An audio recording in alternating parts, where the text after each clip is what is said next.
କରୁଛି ନା ସିଏ ତୁ ଯାହା କହୁଛୁ କରୁଛି ତୁ ଯାହା କହୁଛୁ କରୁଛି ମୋ ନାତିକି ପୁରା ତମେ ଇଏ କରିଦେବ କୋଉ ଧନ୍ଦା କୋଉ କାମ ନ କରୁଛି ଆଉ କାହିଁ କହୁଛୁ ଆଉ ଯାହା କହିଲେ ତାହା କରୁଛି। ହଁ ଏଇ ତ ମେଟ୍ରିକ ପାଠ ପଢ଼ିଲେ ସେ କିଛି ଶୁଣିବୁନି ତାଙ୍କ କଥା ସିଏ ନମସ୍କାର ଶୁଭ ସକାଳ। ତ ସକାଳୁ ସକାଳୁ ଦେଖୁନ ପଳେଇ ଆସିଲୁ ଆମେ ମା ଝିଅ ଆମ୍ବ ତୋଳିବା ପାଇଁ। ତ ଚାଲନ୍ତୁ ଆମ୍ବ ତୋଳା ସରିଲା ପରେ ସମସ୍ତଙ୍କ ଘରକୁ ଦିଟା ଆମ୍ବ ଦେଇଦେବା। ଏତେ ଗୁଡ଼େ ଆମ୍ବ କ'ଣ କରିବା ଯେହେତୁ ଏଠି ତ କେହି ବେପାରୀ ନେବାର ନାହିଁ। ତାପରେ ମାନେ ଆମର ଆସିକି ପହଞ୍ଚି ଯାଇଛନ୍ତି ମିସ୍ତ୍ରୀ ମାନେ। ତ ଆଜି ଆମର ସତ୍ସଙ୍ଗ।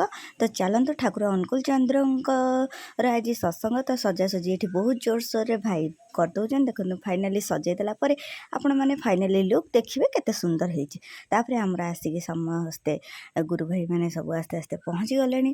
ତ ସତ୍ସଙ୍ଗ କାର୍ଯ୍ୟ ବର୍ତ୍ତମାନ ଆରମ୍ଭ ହେଇଯିବ। ତାପରେ ଆମେ ଆଗେ ପ୍ରଣାମୀ ଦେଇଦେଲୁ ମାମାର ମୋର ଦବାକୁ ଯାଉଥିଲୁ। ତାପରେ ଆଗେ ପୁଅ ଦେଇଦେଲା, ବାପା ଦେଇଦେଲେ, ତାପରେ ଭାଇନା ଦେଇଦେଲେ, ତାପରେ ଆମେ ମା ଝିଅ ଯାଇକି ପ୍ରଣାମୀ ଦେଇ ଯାଇଥିଲୁ।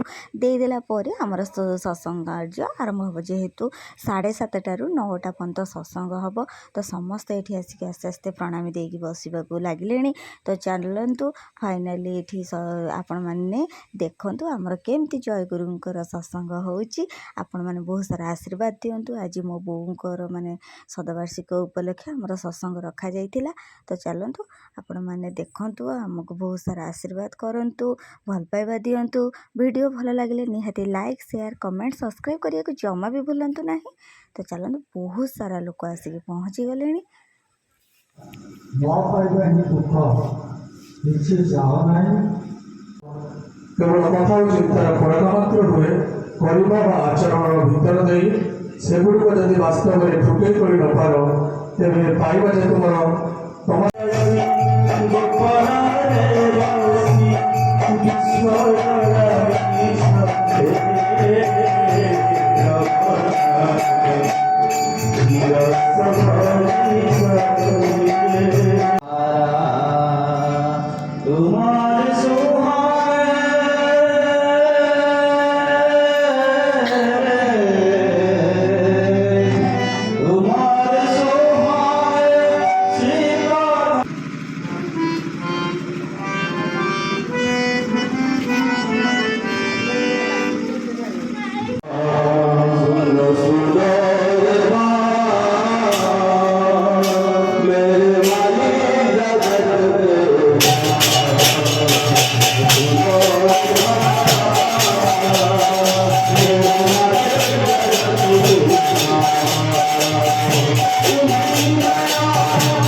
वंदे जीवन सत्पुरुषम वंदे जीवन सत्पुरुषम परम प्रेम से ठाकुर प्रणाम जनाए परम आराध्या जगत जननी तर्पण उद्देश्य सुपुत्र मार श्राद्ध पिंड प्रदान पूर्ण अधिकार पुत्र ये सब कर्म ही पुत्र संपादन करे। पुत्रार्थे प्रियते भार्या पुत्र पिंड प्रयोजन तेणु सुपुत्र श्रद्धेय पुपु बाबू ये सत्संग निवेदन करिसंती से मांकर अमरात्मार शांति सद्गति उद्देश्य सर्वप्रथम मोर प्रिय परम श्री ठाकुर श्रीपाद पंकजरे से विगत आत्मा शांति सद्गति यही परिवार सर्वांगीन कल्याण ଆପଣମାନଙ୍କ ପ୍ରତି ପ୍ରତ୍ୟେକଙ୍କର ସର୍ବାଙ୍ଗୀନ କଲ୍ୟାଣ ପ୍ରାର୍ଥନା କରୁଛି। ସୁନ୍ଦର ଭାବରେ ଭଜନ କର କୀର୍ତ୍ତନ।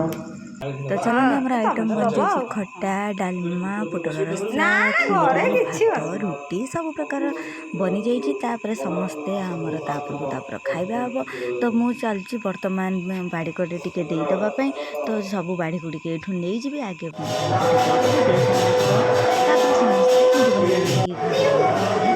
ବାଡ଼ି କଡ଼େ ସେମାନେ